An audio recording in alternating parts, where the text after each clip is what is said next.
Bem, vamos abrir em Gálatas, capítulo 2, versículo 5. E hoje a gente vai começar uma série chamada Cristianismo Intransigente. Cristianismo Intransigente. Hoje é a introdução dessa série. Já foram chamadas de intransigente por causa da fé de vocês? Muito duro, radical, né? Fundamentalista, né? E a gente vai ver que o cristianismo bíblico ele é intransigente, sim. Ele é assim mesmo, né?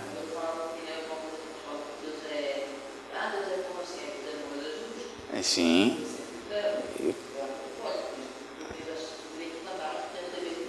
Exatamente.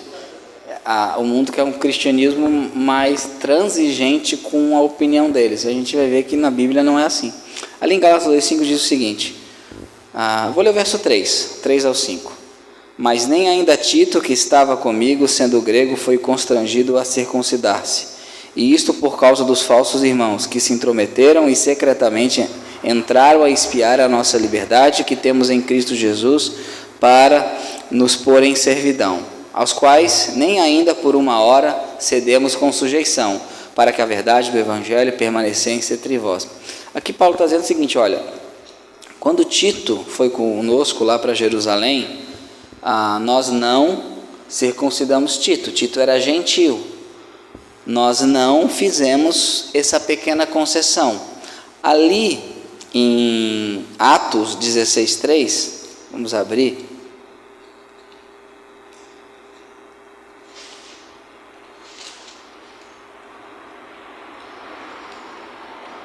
Atos 16:3, fala de Timóteo, né? Filho de uma judia que era crente, mas de pai grego. No verso 1 diz isso, e o verso 3 diz o seguinte: Paulo quis que este fosse com ele, e tomando-o circuncidou por causa dos judeus que estavam naqueles lugares, porque todos sabiam que seu pai era grego. Por que Paulo vai circuncidar Timóteo e não vai circuncidar Tito? Porque Timóteo era judeu, então não teria problema em Timóteo submeter a um rito nacional, mas ao circuncidar Tito, ele estaria abrindo mão da justificação pela fé. Por quê? Porque Tito deveria ser circuncidado para entrar na aliança, porque ele era um gentil, na visão de muitos. Aí Paulo fala, olha, nem por uma hora cedemos com sujeição. Por quê? Porque se cedêssemos, a verdade do Evangelho não teria permanecido. Olha, você está visitando lá a cidade, os irmãos estão lá recebendo você, eles pedem uma pequena concessão, e Paulo fala, essa concessão eu não vou dar, eu não vou circuncidar Tito, porque isso iria contra o Evangelho. E nota, como é que ele chama no verso 4 esses irmãos? De Gálatas capítulo 2, e isto falsos, e isso por causa dos falsos irmãos. Aquele que nega a salvação pela fé é chamado de falso irmão, não é crente, não é uma pessoa que é crente, porque olha o que fala o verso 21 do capítulo 2 de Gálatas: não aniquilo a graça de Deus, porque se a justiça provém da lei, segue-se que Cristo morreu em vão. Então o que temos aqui? Um Paulo bem intransigente. Ele fala, se a salvação provém do esforço humano, então Cristo morreu em vão. Quem prega que que a salvação vem pelo esforço humano é um falso irmão e não é crente. É o que Paulo, ele está sendo intransigente, ele não está transigindo. Paulo, é só uma diferença de opinião, Paulo, para que isso? Se você ler lá no Antigo Testamento, Deus fala o seguinte, o chamá-la em Deuteronômio 6,4, ouve Israel, o Senhor nosso Deus é o único, e sem transigência. Por quê? Porque cada nação tinha o seu Deus ou seus deuses, correto? Cada nação tinha. O que nós temos ali então? Que Israel fala, não, o único que existe, o único que é Senhor, qual é? É o Senhor. Então Israel está sendo intransigente com as religiões pagãs. O que nós somos acusados hoje? De ser intransigente com as outras religiões, porque afirmamos que a verdade está só na fé cristã, está só em Jesus Cristo, porque não existe coisas pequenas em relação ao Evangelho. E é isso que a gente vai começar a ver a partir dessa semana, em alguns temas importantíssimos sobre a fé cristã. Sabe como uma coisa interessante? Já notaram uma coisa? A pessoa está lá em pecado, a pessoa está fazendo alguma coisa errada, a pessoa quer ser membro, e a igreja fala, não é bem assim. Aí a igreja é acusada de quê? De não ter amor, né? Porque não deixa a pessoa ser membro se ela tiver alguma coisa que ela tenha que mudar na vida dela, né? Agora eu pergunto, por que sempre é a igreja que deve ceder? Por que é sempre a igreja do Senhor que tem que se adequar aos erros dos outros? Por que os outros não se adequam à verdade do Evangelho? Por que a pessoa está lá, a pessoa não casou e quer virar membro? A pessoa não está vivendo em pecado e quer uma função na igreja. Aí a igreja fala, não é bem assim. Aí a igreja vai agir como igreja, aquela igreja não tem amor, porque eles não amam como Jesus amou. Aí eu pergunto, por que sempre a igreja tem que dar o passo para trás? Porque nunca os outros têm que dar o passo para trás e se adequar à verdade do Evangelho. Mas o que nós temos aqui, para entender bem? Aquilo que não pode ser transigido, não pode ser mudado, né? O Evangelho, o conteúdo do Evangelho, ali em 1 Coríntios, capítulo 15, versículo 1 ao 4, diz o seguinte: também vos notifico, irmãos, o Evangelho que já vos tenho anunciado, o qual também recebeste e no qual também permaneceis, pelo qual também sois salvos se o retiverdes. Ó, intransigência aqui, o retiverdes tal como vou-lo tenho anunciado, se é que crestes em vão. Temos aqui um Paulo intransigente novamente, dizendo o seguinte: olha, o Evangelho que eu dei é o Evangelho que salva, então não tem outro Evangelho que salva, né? Certa feita estava evangelizando lá em São José, aí eu fui falar do Evangelho, a pessoa, mas cada um tem a sua noção do Evangelho, né? A pessoa falou para mim, eu falei, e Jesus tem a dele, eu vim falar a noção de Jesus do Evangelho, né? Porque a nossa noção do Evangelho não é importante, importante é a noção de Jesus. Então Paulo fala aqui, se não crestes em vão, ele vai falar que Cristo morreu pelos nossos pecados. Então o Evangelho vai tratar do pecado, vai tratar do porquê que Deus teve que dar Jesus em sacrifício, né? Fala da ressurreição, né? Fala que ele ressurgiu dos mortos. O Evangelho vai tratar da obra e da pessoa de Jesus. Isso é o Evangelho, isso é inegociável. O que se tem visto hoje? As pessoas querem que Deus as salve, que não seja por meio do Evangelho. E nos dias de hoje, na época que a gente vive, é uma época tão perigosa porque a igreja está se amoldando a isso. A igreja está começando, as igrejas, enfim, não a igreja do Senhor verdadeira, mas as igrejas estão começando a acreditar que as pessoas podem ser salvas a ler o Evangelho. Quer ver uma coisa, um teste bem legal? Quando um famoso morre, mesmo que ele tenha a vida mais ímpia do mundo, né? Até os crentes dizem que ele está onde? Está no céu.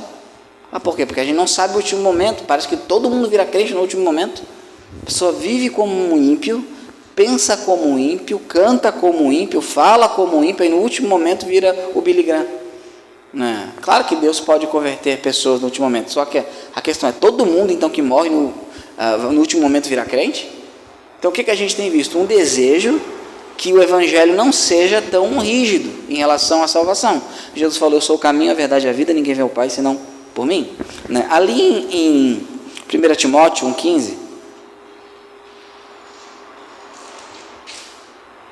então, um fato, sem Jesus Cristo não há salvação. A igreja tem que ser intransigente em relação a isso.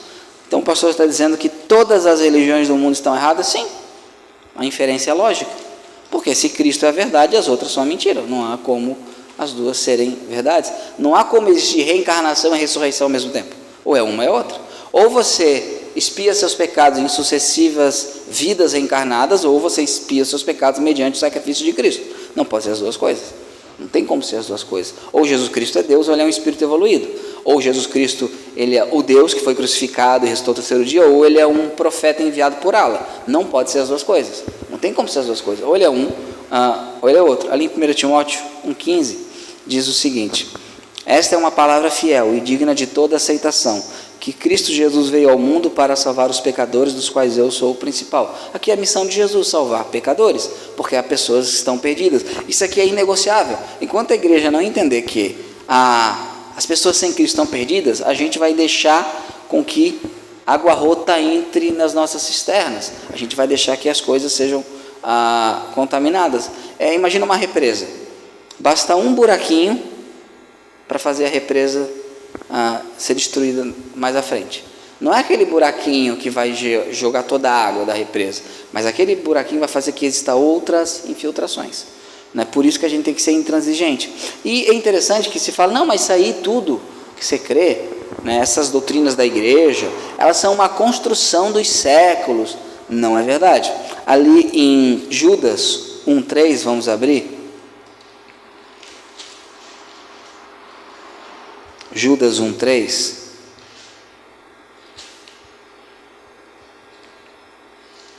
Diz o seguinte: amados, procurando eu escrever-vos com toda a diligência acerca da salvação comum, tive por necessidade escrever-vos e exortar-vos a batalhar pela fé que uma vez foi entregue aos santos. A fé aqui é o conjunto de crença. A fé que foi entregue quantas vezes?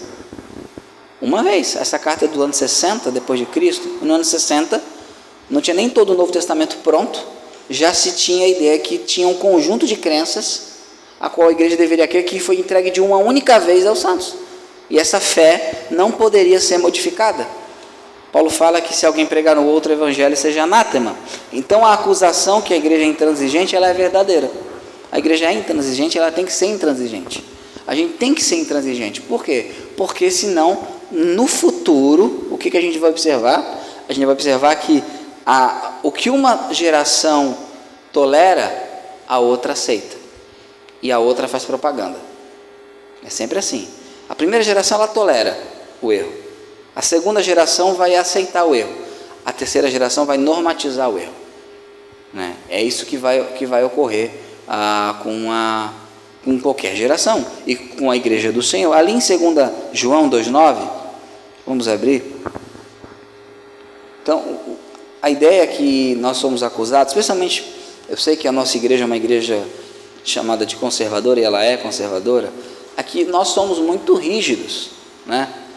Nós somos vistos às vezes até sem misericórdia, o que não é verdade. O fato é que nós temos tanta misericórdia dos pecadores que nós não queremos que os pecadores venham para cá de qualquer maneira. Nós queremos que eles venham para cá ouvindo o Evangelho e não ouvindo uma enganação do Evangelho. Nós não queremos que eles venham para cá só para se sentirem confortáveis, mas que eles venham para cá para serem salvos por Jesus Cristo. E isso decorre que se nós formos transigentes com aquilo que o Senhor revela em sua palavra, com as Escrituras, nós estaremos falhando na nossa missão. Ali o verso 9 diz o seguinte de 2 João: todo aquele que prevarica e não persevera na doutrina de Cristo, não tem a Deus. Quem persevera na doutrina de Cristo, esse tem tanto ao Pai como ao Filho. O que nós temos aqui? Aquele que prevarica para bainon, né, ir para o lado, atrair por interesse, por uma fé, ou ir além da doutrina de Cristo, ele não tem quem? A Deus. Então a doutrina de Cristo, como revelada no Novo Testamento, ela não pode ser modificada. Né? Mas isso aí é no passado. Mas para que essa exigência, né? A gente tem um caso muito emblemático da nossa tradição batista. A gente tem o modelo mais difícil de batismo, que é a imersão.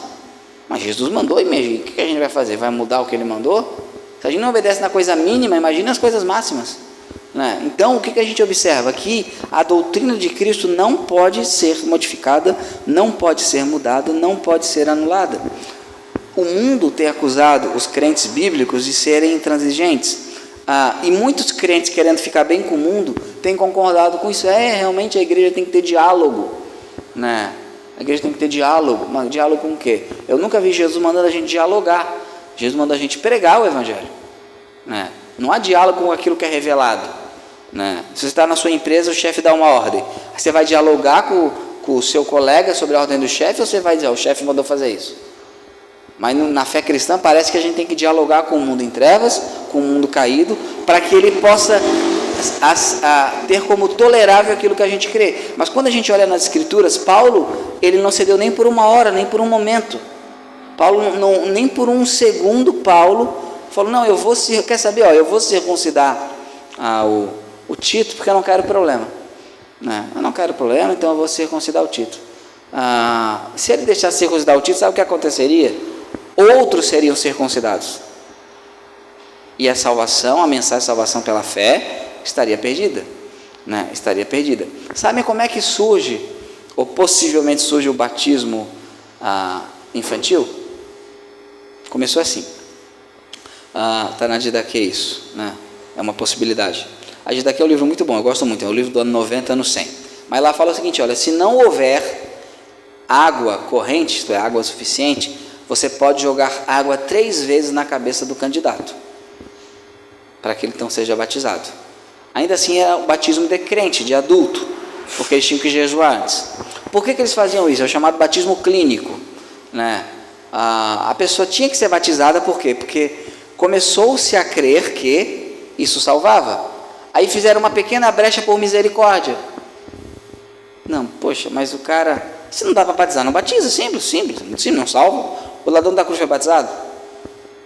Não foi, simples. Jesus falou, para aí, vamos parar tudo, vamos batizar o ladrão da cruz. Não foi? Não foi isso, né? Aí abriu essa pequena brecha. Só que aí ficou aquela questão, tudo bem, e os bebês? Se eles morrer, vão para onde? A ideia de pecado original de Agostinho. A solução qual é então para os bebês? A solução para os bebês é batizar os bebês. Aí começou-se então de um erro, que tinha uma boa intenção, começou-se então a batizar bebês para a salvação dos bebês, né? Só que teve outro problema. Até então, até o ano 1000, os bebês eram imergidos. Só que na Europa, lá em cima, Inglaterra, é muito frio, né? Aí começaram a fazer o que então?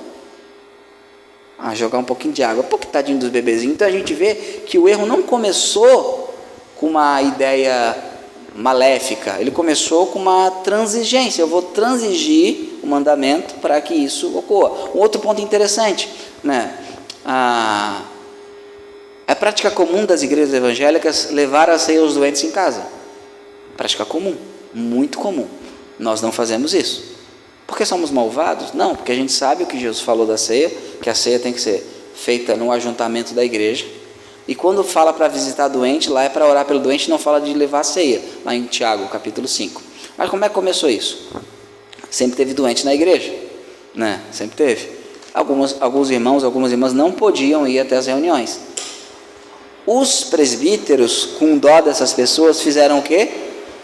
Vamos transigir isso. Vamos levar a ceia até eles, porque eles precisam participar da ceia. Que bonitinho. O que ocorreu? Eles começaram a achar que ali tinha poderes mágicos. Aí melhorava, eu melhorei por quê? Porque eu tomei a ceia. Eu melhorei porque eu tomei a ceia. Século II, Justino Marte fala para levar a ceia aos doentes. Eu melhorei para tomar a ceia, porque eu tomei a ceia. Começou então a idolatrar. Hoje é aqui que você vai passar os séculos, as pessoas se ajoelham mediante a hóstia. Note que começou com um pontinho, uma pequena rachadura, uma transigência de um mandamento de Cristo. Não foi objetivo fazer isso. A mesma coisa, outra questão que a gente tem que ser intransigente. A questão de imagem. Não começaram com imagem para idolatrar ninguém. Olha, as pessoas não sabiam ler, não tinham Bíblia, eram analfabetas. Aí você começou a pintar, né, as passagens bíblicas. Aí você vê, tem uma pessoa orando na frente da passagem, outra pessoa orando na pintura. Aí você, não, mas vamos fazer algo mais vivo, né? Vamos fazer uma estátua mesmo. O resultado, a idolatria. Transigiram, não farás para ti mais futuro. Não foi com a intenção de fazer imagem, foi com a intenção de educar o povo. O que houve? Houve tudo isso. Então, cada pequeno desvio na igreja é como um desvio de um avião, de um navio. Ali é pequenininho, mas no final vai dar onde? Vai dar em outro local. Por isso que Paulo fala, eu não cedi nem por um momento. Porque se a gente ceder por um momento, o que vai acontecer? A gente não vai ter o resultado que Deus quer. Dito isso, tem-se falado que a igreja tem que se adequar aos novos tempos, a questão do aborto, a questão do casamento homossexual, a questão dessas coisas, né? Porque a igreja está antiquada. Se nós cedermos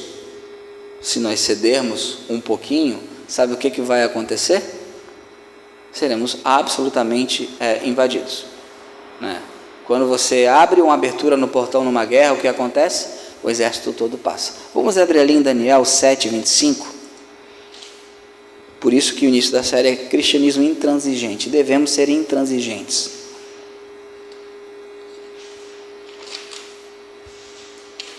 Ah, a tua igreja é muito intransigente. Nossa igreja é intransigente, sim. Por quê? Porque a gente é só o carteiro. A gente não define o que deve se crer, como deve se viver. Quem define é Deus, a palavra de Deus. Ali, Daniel 7:25. Deixa eu abrir aqui. Aqui fala do anticristo, né? Ele proferirá palavras contra o Altíssimo e destruirá os santos do Altíssimo e cuidará em mudar os tempos e a lei. E eles serão entregues na sua mão por um tempo, tempos e a metade de um tempo. Eu não vou aqui me focar nos detalhes, mas o fato é que um dos objetivos do espírito do anticristo é modificar os tempos e a lei, é modificar aquilo que se crê, aquilo que se entende correto. Há 10 anos atrás, se alguém falasse para você que teriam pessoas que não somente eram homossexuais, mas que se identificavam como eu sou um homem preso no corpo de uma mulher, você fala, isso é estranho, isso é esquisito, né? Hoje já tem gente se identificando como cachorro, como tigre, né? Então a gente vê que a lei da biologia está sendo mudada, né? A gente está vendo que as coisas estão sendo modificadas. E por quê? Porque lá atrás uma pequena transigência foi aberta, né? Por que a gente é tão contrário ao pastorado feminino? Não é porque a gente é machista, é porque a argumentação que Paulo é machista é por tempo dele pode ser usada para a aceitação de homossexuais como membros de uma igreja. Ué. É a mesma argumentação. Paulo é homofóbico, isso era para o tempo dele. É a mesma argumentação. Toda denominação no passado que abriu as portas ao pastorado feminino, hoje, 50 anos depois, está ordenando homossexuais. Toda, sem exceção. Por quê? Porque foi transigente. Qual era o objetivo no início? Era benéfico, era um objetivo de as irmãs trabalham, as irmãs são uma bênção, vamos então deixar que as irmãs sejam pastoras, porque elas vão fazer mais e mais, até melhor que os homens. Esse foi o objetivo. E o que deu? Deu ruim. Por quê? Porque Deus fala que a gente não tem que ir para a direita e nem para a esquerda, a gente tem que ficar no centro da sua lei. Fala para não retirar os marcos antigos. Então, nós temos doutrinas que a gente vai ver a partir de semana que vem, que são inegociáveis na fé cristã. E toda pessoa que escorrega nessas doutrinas não deve ser considerada cristã, né? Ou pelo menos deve ser discipulada, e ao ser discipulada deve aceitar essas doutrinas, porque há pessoas equivocadas. Aí você explica, aí ela, não sabia. Doutrinas como, por exemplo, a Trindade. A gente vai verificar pontos inegociáveis da fé cristã, né? Tem muitos crentes que não creem a Trindade, né? Tem muitas músicas feitas por crentes, entre aspas, que são crentes antitrinitários, são cantadas nas igrejas. Não deve acontecer, né? Trindade, a divindade de Cristo, Jesus Cristo é Deus, a humanidade de Cristo, a incapacidade humana. O homem não tem capacidade de salvação sozinho, o homem não consegue se achegar a Deus por sua própria força. A punição eterna, muitas e muitas pessoas estão negando a punição eterna. O nascimento virginal, muita gente negando o nascimento virginal. A ressurreição de Jesus, muita gente negando a ressurreição de Jesus. A volta de Cristo. Ricardo Gondim não crê mais na volta de Jesus, né? Não crê que Jesus vai voltar, o Ricardo Gondim. Ele acha que é algo para motivar a igreja, né? E aqui um dos pontos que a gente vai ver: a autoridade, inerrância e infabilidade das Escrituras. Qual é a autoridade na igreja? As Escrituras. O que não erra? As Escrituras. O que não falha? As Escrituras. Então são pontos inegociáveis da fé cristã, né? É muito comum, por exemplo, você ver um crente evangélico, não, mas isso aí quem falou foi Paulo, isso aí quem falou foi Pedro. E o que Jesus disse? Como se tivesse um cânon dentro do cânon. Não tem cânon dentro do cânon. O que Paulo falou, o que Pedro falou, é inspirado por Deus tanto quanto o que Jesus falou. Porque quem inspirou o que o Pedro e o Paulo escreveu foi Jesus Cristo, foram movidos pelo Espírito Santo. Então a gente observa que tem se criado um cristianismo cada vez mais transigente. Cada vez mais transigente. Por exemplo, antigamente tinha aqueles usos e costumes, mas você sabia muito bem como o homem se vestia, como a mulher se vestia. Depois você começou a liberar tanta coisa. Tem igrejas que eu não sei se o rapaz é afeminado ou não é. Que calça toda apertada, roupa toda apertada, um trejeito todo estranho, né? Por quê? Porque foram transigindo, né? Então a gente tem que tomar cuidado com isso. E voltando para o texto base, seguir o exemplo de Paulo.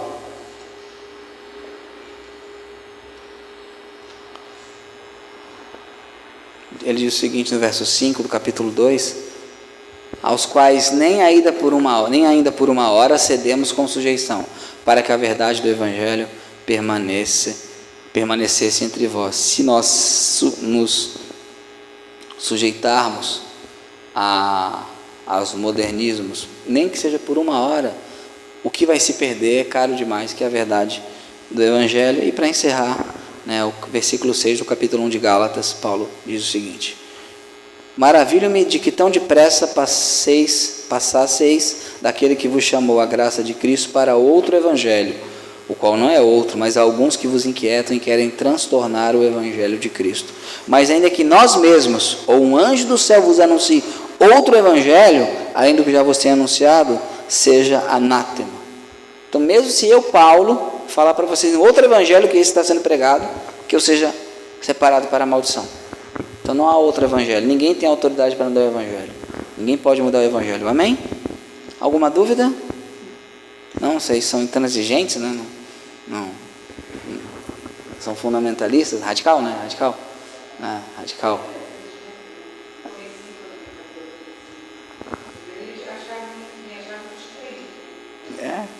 Acharam a senhora estranha? Não, crente é estranho, né? A gente é um povo estranho. Vamos ficar em pé então, vamos orar ao Senhor, pedir que o Senhor nos ajude, porque a gente é chamado para ser fiel num mundo que odeia Deus, né? Então que a gente possa ser fiel. Senhor Deus e Pai, nós te louvamos pelo teu amor, pela tua graça.